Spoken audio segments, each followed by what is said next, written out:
here's what Mitt Romney had to say about billionaires tax. He said, a billionaire tax will push the rich to buy paintings or ranches instead of stocks. Hard this assets. is a market watch story. Yeah. These multi-billionaires are going to look and say, I don't want to invest in the stock market because as that goes up, I got to get taxed. So maybe I'll invest in a ranch or in paintings or things that don't build jobs and create a stronger economy. That was Senator Mitt Romney sharing one of the reasons that he's against President Biden's proposed tax on billionaires to help pay for Democrats' social spending bill. I hope you understand how much a trillion is, Romney said. A trillion seconds ago, Neanderthals walked the earth. So is a trillion. So a trillion is an enormous amount of money. And the Democrats, I think they are adding fuel to a fire, creating more inflation, and it's hurting the American people. Danny, I'm going to go to you here. Why is he saying, to the average person who's saying, why would he buy paintings or ranches or baseball cards or things like that? Why is he saying that? They're trying to put their money in a hard asset that cannot be liquidated and thereby taxed. It's pretty simple. I mean, and it makes sense. And that's why in times of kind of crazy economic distress, you've got people out there with dry powder who they buy land, they buy real estate, they buy houses. They put their money in something that's going to hold its value in the next generation.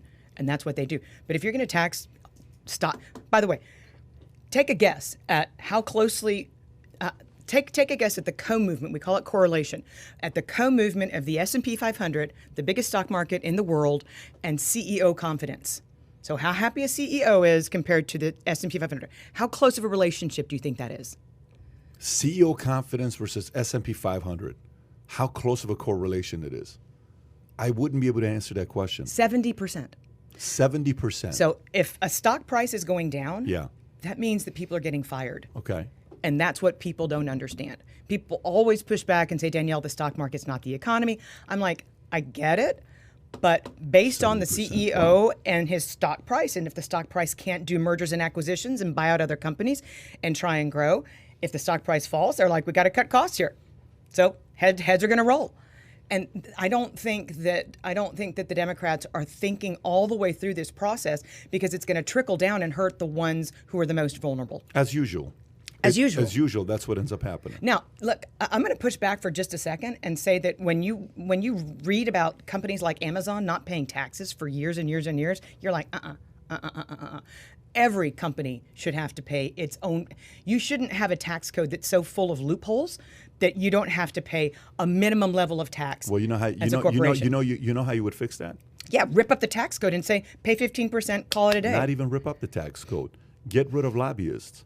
It's that simple. No shit. Yeah, you get rid of lobbyists. So you get rid of lobbyists, half that stuff would be done. Because why do so many of these big corporations have a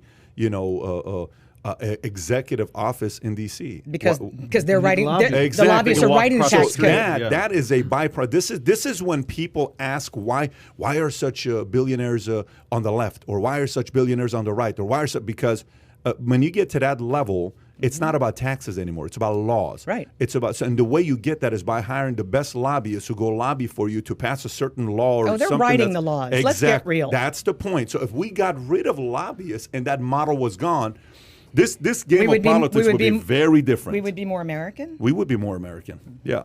God, we can all dream, right? There's also no doubt who those tax loopholes favor. The mom and pop shop or the big corporations? Oh, exactly. Yeah. It's always the small business owner. When you hear thresholds like $400,000, you're saying to yourself, what's a small business owner going to do?